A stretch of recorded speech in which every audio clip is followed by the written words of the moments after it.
Sure, Ottawa's a nice town, but would you really want to run it? I had been a little bit frustrated with, well, more than a little bit frustrated with how the light rail project had been handled and how the convoy had been handled. I wanted to get things back to normal again in so many ways. Today, live from the National Arts Centre, the Mayor of Ottawa looks back on his first year in office. I'm Paul Wells, the Journalist Fellow in Residence at the University of Toronto's Monk School.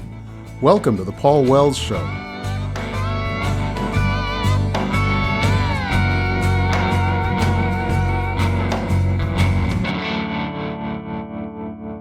There's the old joke about the dog that chases the car and then finally catches it. And then the question is, what are you going to do with the car? Spare a thought for Mark Sutcliffe. Are you referring to the pursuit of me as your guest for this podcast? Pursuit of you, of your current gig. Right. Which puts you at the bottom of a jurisdictional well that very few people in government ever have to think about. There's the federal government, there's the municipal government, there's the National Citizens Coalition, National Capital Commission. Yeah. It's what the NCC. Yes. And then there's Ottawa City Council dealing with all that other stuff. Prices are going up, crime is going up, opioid use is going up. Life is more complex and uncertain and nervous-making for more and more people. And Ottawa, at the bottom of this jurisdictional well, is also physically the largest big city in Canada. Your predecessor, Jim Watson, showed me a map once. Calgary and Toronto and Montreal and Quebec City all fitting into the area of Ottawa. I still have that map. Yeah. And I use it all the time. And it's actually Toronto, Montreal, Vancouver, Calgary, and Edmonton all fit inside Ottawa geographically. Which means the preoccupations of the people in most of what we call Ottawa are not the preoccupations of most of the population of Ottawa who live here in the middle of it. That actually had something to do with you getting elected because you had more support in outer Ottawa than here in downtown Ottawa. So it's a bit of a puzzle, and we're here to talk about it. My guest today is Mark Sutcliffe. Thanks for coming out.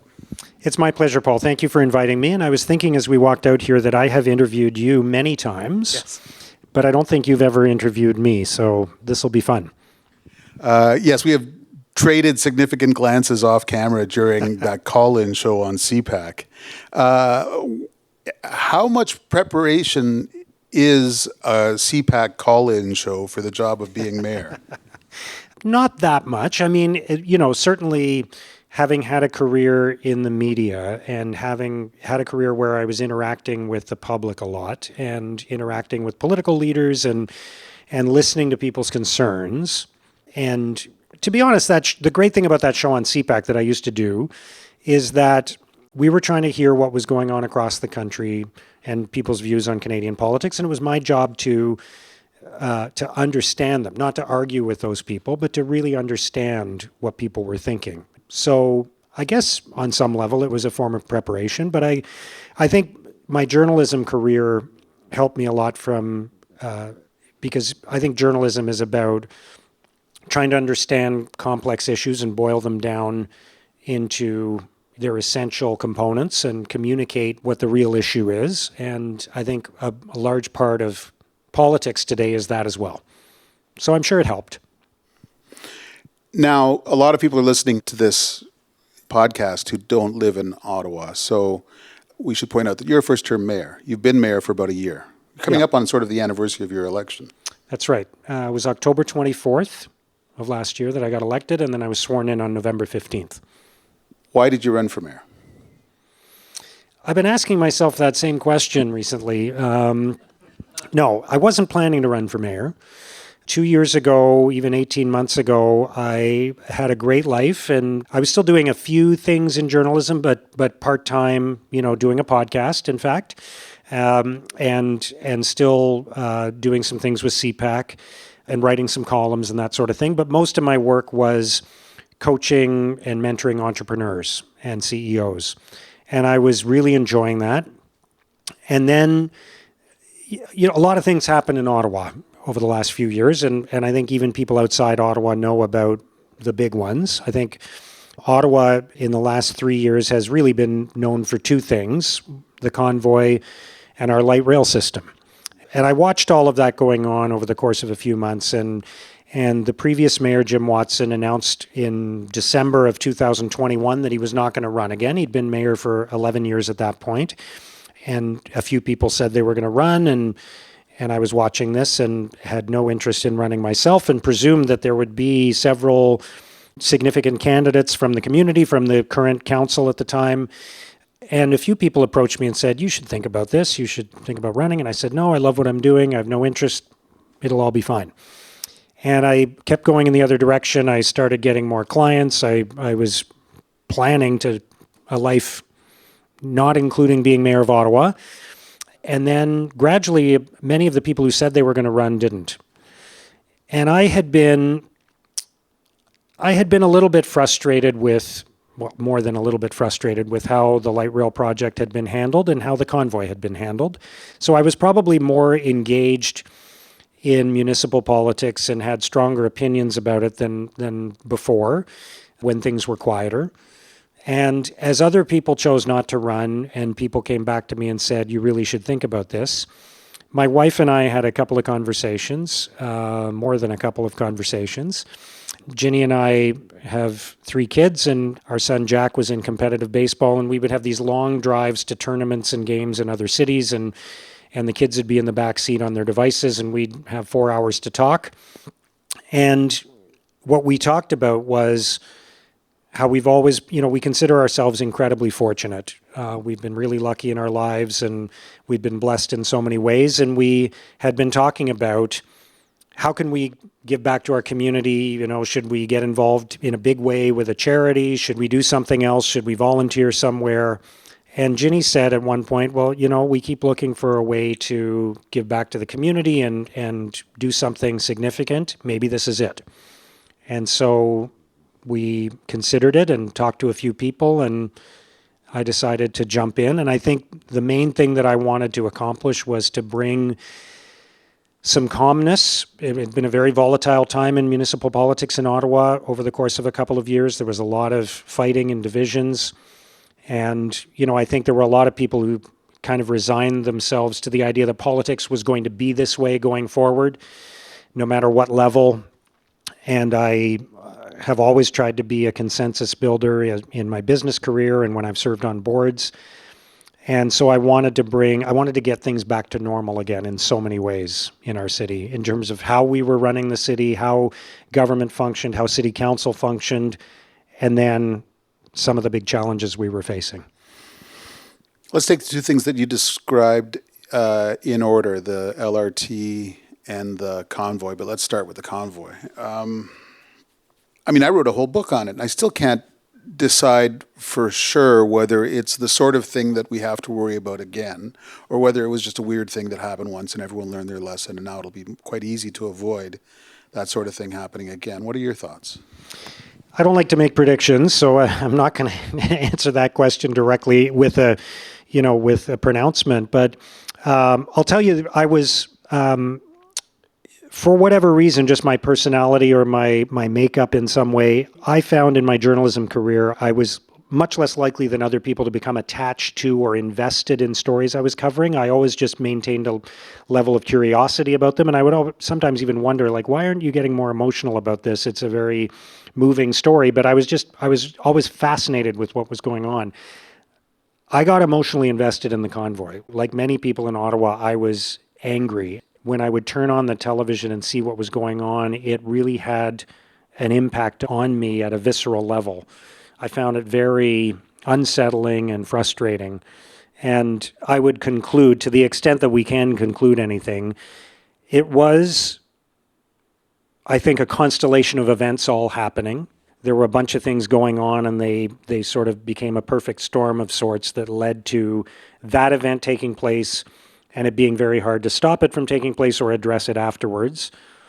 So in one sense, I think it is a bit of a one-off. And like so many things, once something happens a certain way, it can never happen that way again because, the rules of the game change and everybody behaves differently. So something else might happen, but it won't be exactly like that. So in one respect, I think it is a bit of a one-off. I hope it is. But in another respect, I think it is part of an ongoing change, a trend, that we're going to see more people for the next little while engaging in acts of protest and disruption, interrupting things. I think we are going to see more of that. And certainly the threat of that has been present in Ottawa ever since the convoy and ever since I became mayor. When you say you were really angry, who were you angry at? I was angry that it was happening. I'm not sure if my anger landed on anyone, probably everyone in a position of responsibility. I thought that there were a lot of people during the pandemic who were turning the issue of vaccination into an us versus them kind of dynamic. I am fully vaccinated. This is one of those situations where you now have to preface what you're going to say by describing your stand on vaccines, but I'm fully vaccinated. I have always encouraged everyone to get vaccinated. There is no doubt in my mind that the vaccines are safe and appropriate and have contributed to our ability to start functioning again. But I understand why some people weren't so ready to take the vaccine as I was. I understand why some people were skeptical. That happens. You're not going to get 100% of people to embrace a new idea on the same timetable in a country of almost 40 million people. And the fact that those people who were not ready to accept the vaccines on the same timetable as me or you, that we should demonize those people as opposed to trying to find a way to engage them and give them a reason to do it. I was disappointed in that and how politicized that became, which is not to say those people who were skeptical were right. When you're trying to win people over on something, the way to do it is not to tell them they're wrong and to tell them they're stupid or that they're wrecking everything for everyone else. So I was upset about that. I was upset that people would come and take over our downtown and use that as the reason to do it and disrupt so many lives and make the people of Ottawa the victims of their protest when their argument was with the federal government. And I was certainly disappointed with the police response and the fact that the event was allowed to continue for so long. And I'm not saying I would have done a better job. We'll never know. I wasn't there at the time. And it's not the mayor's job to fix that. It's the police chief's job. But I believe there was a better way to handle it. For example, Paul, I remember driving on the Queensway and there were signs directing the truckers, the convoy protesters, directing them towards downtown Ottawa, telling them where to drive, effectively welcoming them to the city of Ottawa like they were a convention that was coming to the capital. So what's changed since then that makes you more confident that we won't see a repeat of that convoy? I think a lot of lessons have been learned from that experience, and naturally, as you know, you've written about it, there was massive scrutiny of those events, and I believe a lot of lessons have been learned, and I also think there is a different approach to policing, just as there is a different approach to security after September 11th, 2001. When a major event like that happens that's disruptive at that level, there is inevitably going to be a compensation for that in terms of how we approach those things in the future. So I think at the time of the convoy in February 2022, there was a lack of imagination that people could... I'm not comparing the magnitude of the two events, obviously, but in 2001, there was a lack of imagination that people would fly planes into buildings. In 2022, there was a lack of imagination that protesters would come and occupy downtown Ottawa for 3 weeks. I think the expectation was they're going to come, they're going to stick around for a while, and then they're going to leave because they're not going to want to be here anymore. It's February in Ottawa. Who wants to be sitting outside or in a truck in February in Ottawa? There was the expectation that they were going to leave voluntarily, and that was a mistake. And I don't think that mistake will be repeated. There's a different approach to policing. There's a different approach to identifying these potential protests. So I don't think that specific type of event will happen again. We were chatting before we came out here, and you said that you get a note from the police heading in every weekend about here's the things that we're keeping an eye on. Not necessarily every weekend, but it's pretty frequent that going into a weekend, the police will be preparing for a multitude of possible events, some of which happen and some of which don't, some of which just don't materialize, and some of which are averted through good policing and good management of the situation. I was thinking of a couple of weeks ago when there are some new protesters who have started gathering just outside Ottawa, and they drive into downtown Ottawa and they park their trucks legally in parking lots, and then they demonstrate on foot, which is perfectly legal and part of our democracy. In the last few weeks, there have been, of course, large demonstrations by citizens expressing their thoughts about the situation in the Middle East. There have been people who have been gathering in demonstrations about education in our country and the rights of LGBTQ plus members. And then in the middle of all of that, we can have thrown into it something like a university football game, where the Panda game in Ottawa, which is the annual game between Carleton University and U Ottawa, it's tradition that goes back many years, but in some years it's all been carried off very well, and in some years there have been parties in the streets that have gotten violent and cars have been flipped over. And so our police service here in our little old Ottawa has to deal with all of that and prepare for each of these events and all of these events and the potential for them to overlap with each other and interrupt each other. And so every weekend they're preparing for that kind of stuff, and it's really remarkable that they have to do that. Jim Watson felt during the convoy, and Justice Rouleau concluded after the convoy, that it really seemed as though the Premier of Ontario, Doug Ford, believed or wished that Ottawa wasn't in Ontario. How are your relations with the provincial government? Excellent. I'm very happy. What's that? We're back in Ontario. Yeah. I learned very quickly that one of the most important jobs of a mayor is to ask other levels of government for help. And I expect that we'll be talking about the fascinating dynamics of our political system, where that becomes a big part of the job for the leader of a municipal government. It's just the way we're structured in this country, that cities can't do things on their own, and the list of things cities have to do is growing every day. So my goal from the outset was to have a great relationship with the federal government and the provincial government.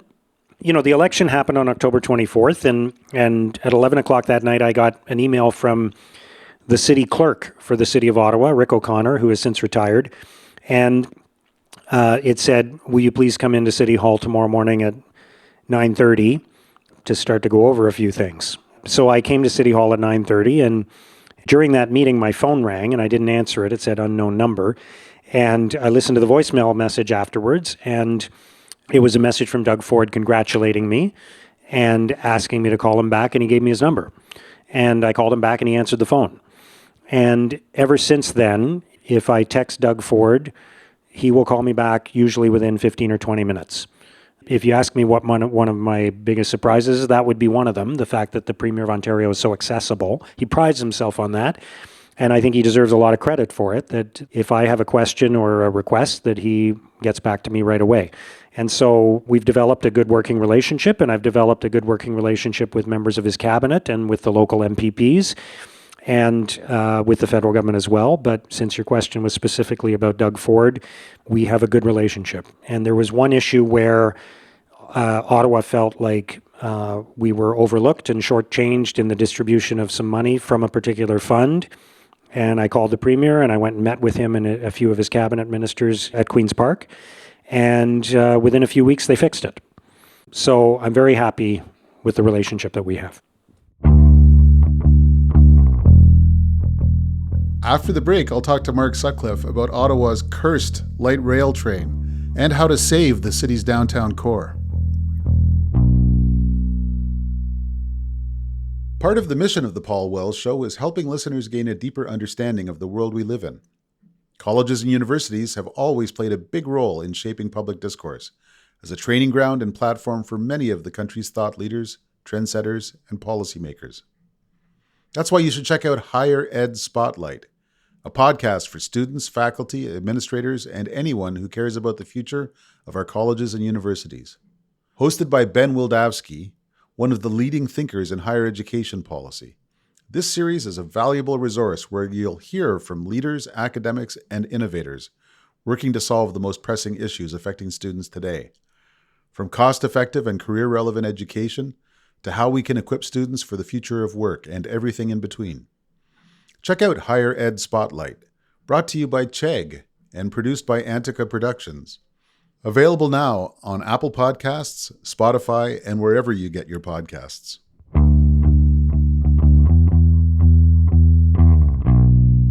Let's talk about the LRT. If we must. It was coming.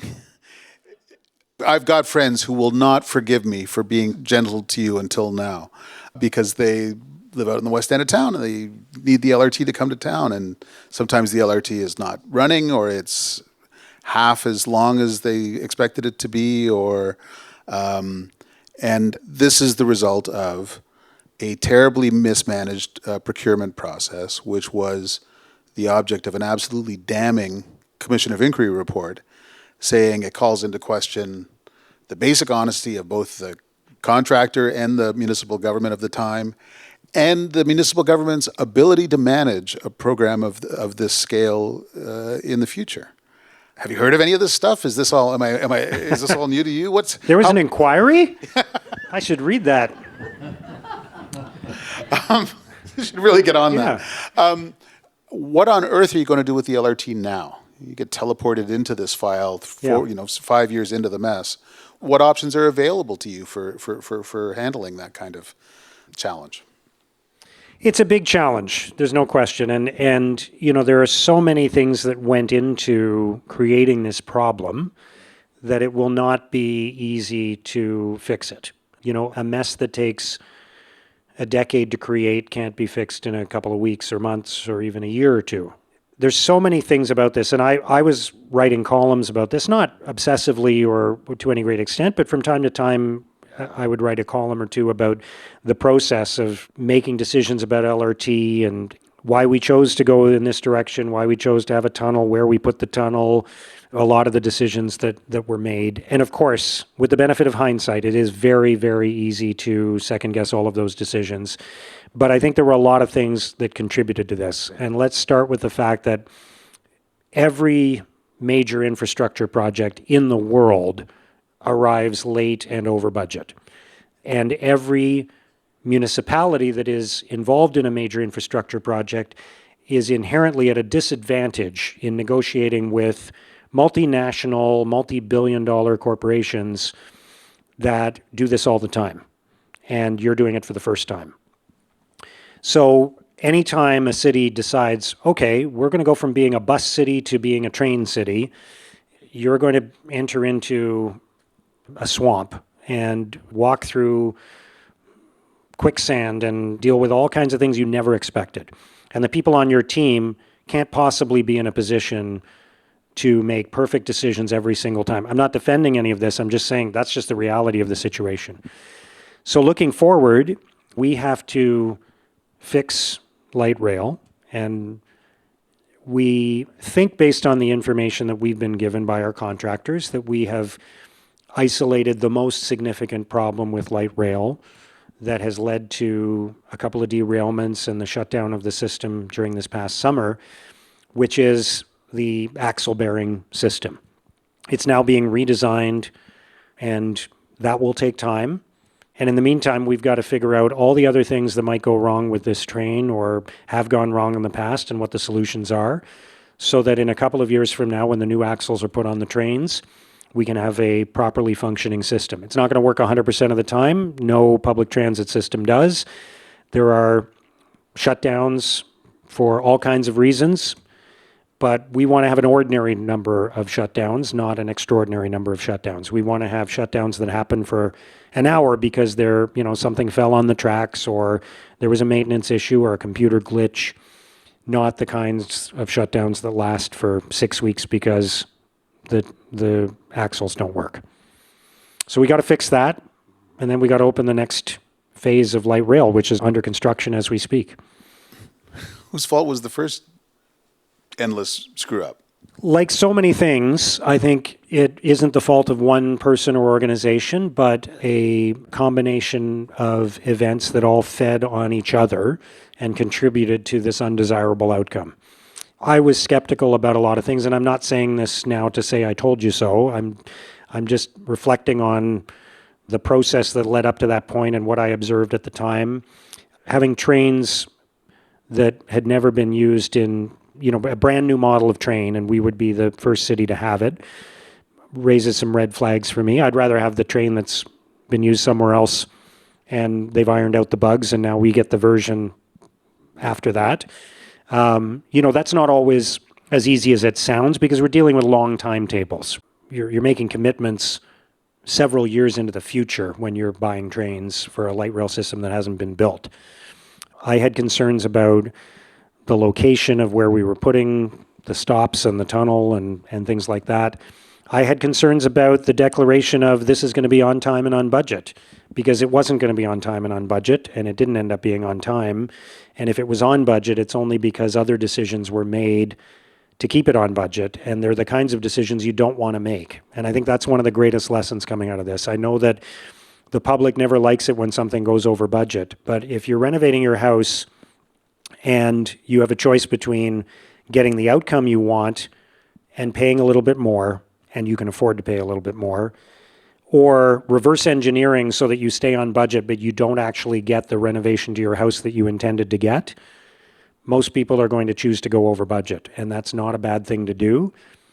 But I think there had been a political commitment by the mayor and the previous council. They were married to the idea of we're going to deliver this on time and on budget, and it's not going to cost 1 cent more. And that influenced a lot of the decisions that were made. And that's not healthy. All the fixing that's going now, it's the contractor that's paying? Or Yes. am I, as an Ottawa resident, paying? It's the contractors that are paying. Okay. With every infrastructure project that went through COVID, there are all kinds of other costs and challenges, some of which we're paying. But the cost of fixing the trains we bought is the contractors. Now, the LRT is a problem that is specific to Ottawa. There's also a whole bunch of problems that make Ottawa like most Canadian cities right now, which is that downtown's kind of scary. Business is not thriving downtown. People are sometimes reluctant to go downtown. Work from home habits that people picked up during COVID persist. And so it's really hard to get a sort of sense of momentum in what's going on. And probably this is vastly aggravated by the fact that so many people who would work in downtown in Ottawa are federal public servants, and they've been adamant that they are really reluctant to come back to their jobs. How big of a headache is that? It's a big headache, and I guess I would say that Bill Gates has an expression that I've quoted often, that most people overestimate what they can accomplish in 1 year and underestimate what they can accomplish in 5 or 10 years. To twist that around, I think most people overstate how big the issue of downtown Ottawa is today and understate how big an issue it's going to be over the course of the next 5 or 10 years. So as we speak, there are significant challenges in downtown Ottawa, and I'm not going to gloss those over or underestimate them. But I don't think downtown Ottawa is as bad as some people think it is. There's still a lot going on. Tourism's happening. Events are happening. People have come back. It's just one barometer, but my office window happens to overlook a sign outside the parking lot at Ottawa City Hall. The sign says how many parking spaces are available in the garage. And when I started my job as mayor, every day it would say, in the middle of the day, it might say 200, 250 spaces were still available. And now typically on any given day, it's full. And there's no spaces available. It's one small indicator of the fact that more people are coming downtown now than a year ago. More people are using public transit in Ottawa than a year ago. And businesses are doing a little bit better. I've heard from some business owners, they're doing a little bit better. So it may not be as bad as people think, but there's a more chronic and persistent problem that I'm very worried about, which is if our number one employer, the federal government, is not going to have its employees in the office 5 days a week going forward, and if it's going to reduce its footprint in the downtown core by as much as 50%, which is a distinct possibility, they've talked in numbers of that magnitude, then what is the future of downtown Ottawa? What role does it serve? How do we get people downtown? How do we have more people living downtown? How do we have more people coming downtown to go to the National Arts Centre? or the National Gallery or other attractions? How do we build more of those attractions? It's going to take a lot of creativity and a lot of hard work. Downtown revitalization is sort of a thing that, no matter when you ran for municipal office in the last 50 years, it would be something you would talk about. I don't think there's ever been a time in Ottawa where it's been more important to talk about downtown revitalization than right now. I don't think we've ever been through anything like this before. So we need some very creative, imaginative, long-term thinking to create a downtown Ottawa that will flourish and will survive this incredibly dramatic change that's about to happen. Is this one reason why you're so eager to have a new hockey arena built, not a half hour away where the current one is, and not even in LeBreton Flats, which is this open area about 3 blocks from downtown, but right downtown, is because it's going to shovel some dirt into this capacity hole that you're describing? Yes, it is. And I've said all along, if the Ottawa Senators who have an option to build on a property on LeBreton Flats, if they want to move forward with that, that's their decision. The decision of where the arena will go is largely the decision of the new owner of the Ottawa Senators. What I've said all along is I think we should be looking at options. It's a big decision. It's going to be one of the largest projects that we embark on as a city. It's a big attractor. It brings people together. It can have a great economic impact. So if we're going to make that decision for the next 50 years, let's not just consider one option, let's consider several. And I would say 5 years ago, downtown would not have been as viable an option, would not have been a viable option, perhaps. The federal government was expanding at the time, using more and more real estate. There wouldn't have been a space to do it downtown. There wouldn't have been the need to do it downtown. And at that time, the idea of doing it at LeBreton Flats might have been appealing because it's undeveloped land close to the downtown core. I think the situation has changed significantly since then. And again, doesn't mean it can't go on LeBreton Flats. I'm just putting other options on the table. If we want to get more people downtown, we want to have more attractions downtown, and we're also about to build a new arena for a hockey team and for other events, major concerts and other attractions. Why would we not at least consider putting it right downtown, as it is in Toronto, as it is in Montreal, as it is in so many other cities?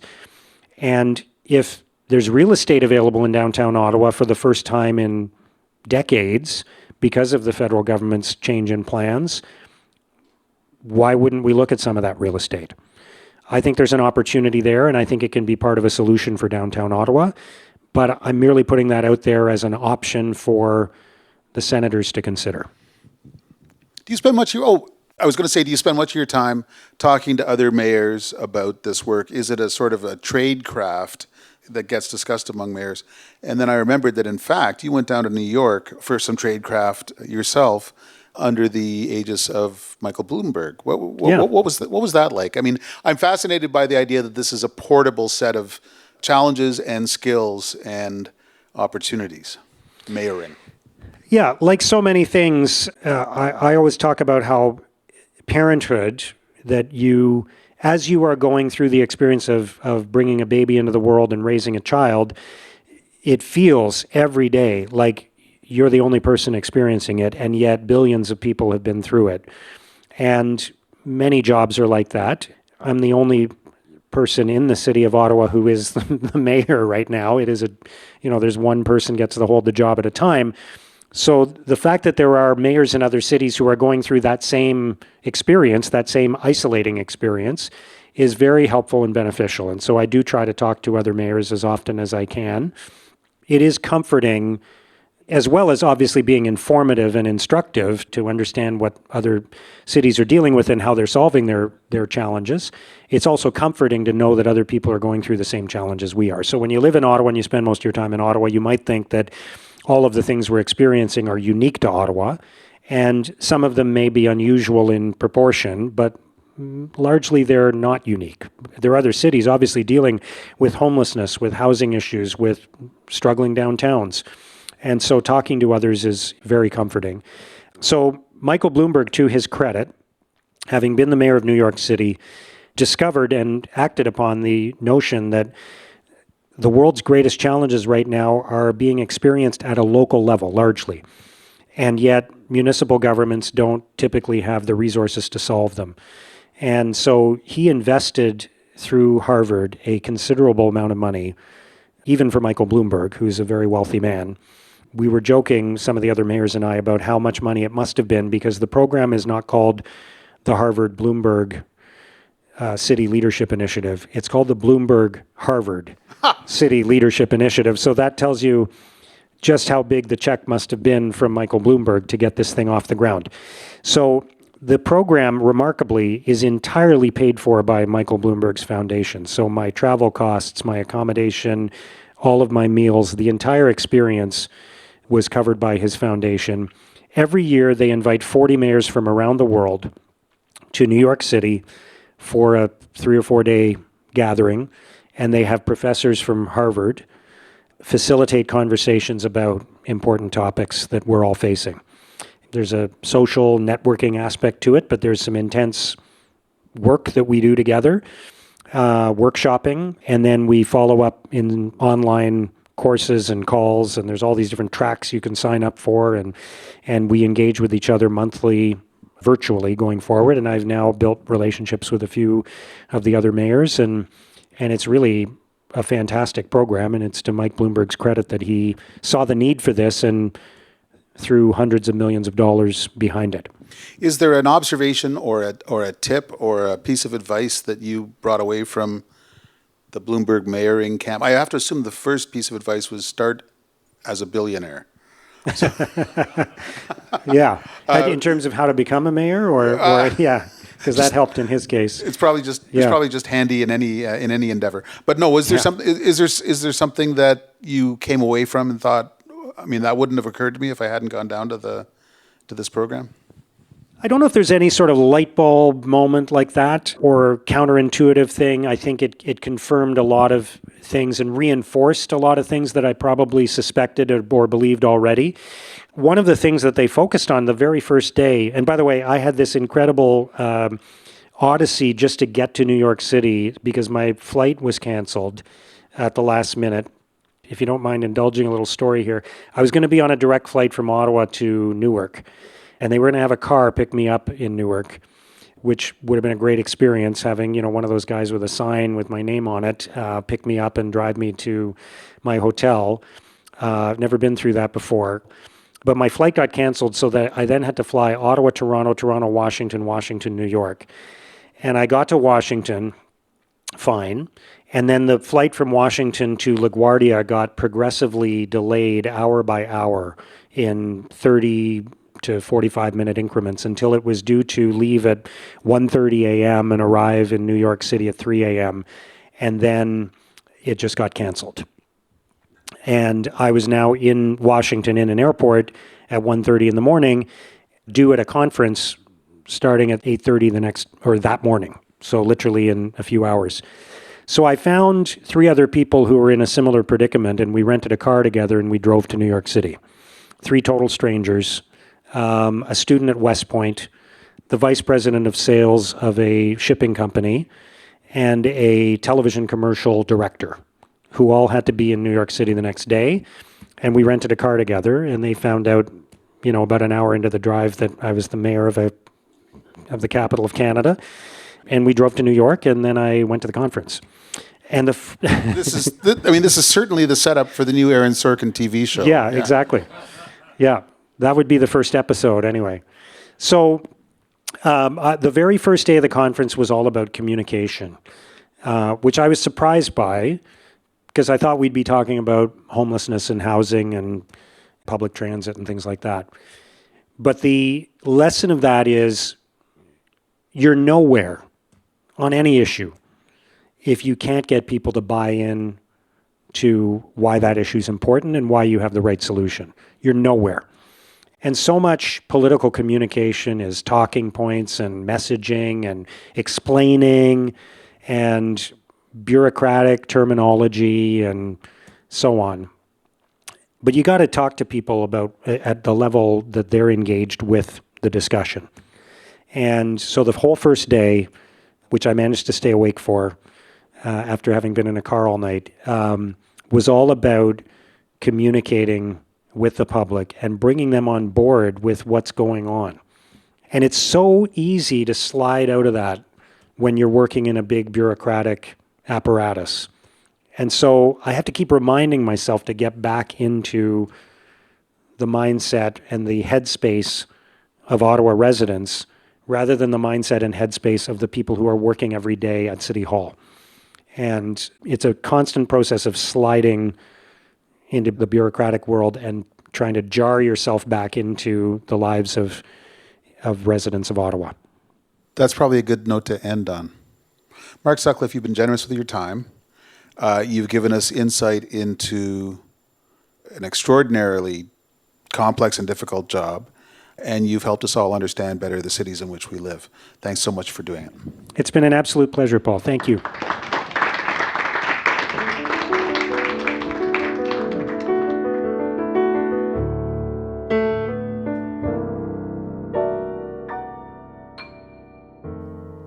Thanks for listening to The Paul Wells Show, and thank you to the National Arts Centre for hosting this conversation. The Paul Wells Show is produced by Antica in partnership with the University of Toronto's Munk School of Global Affairs and Public Policy. Our producer is Kevin Sexton. Our executive producers are Laura Reguer and Stuart Cox. Our opening theme music is by Kevin Bright, and our closing theme music is by Andy Milne.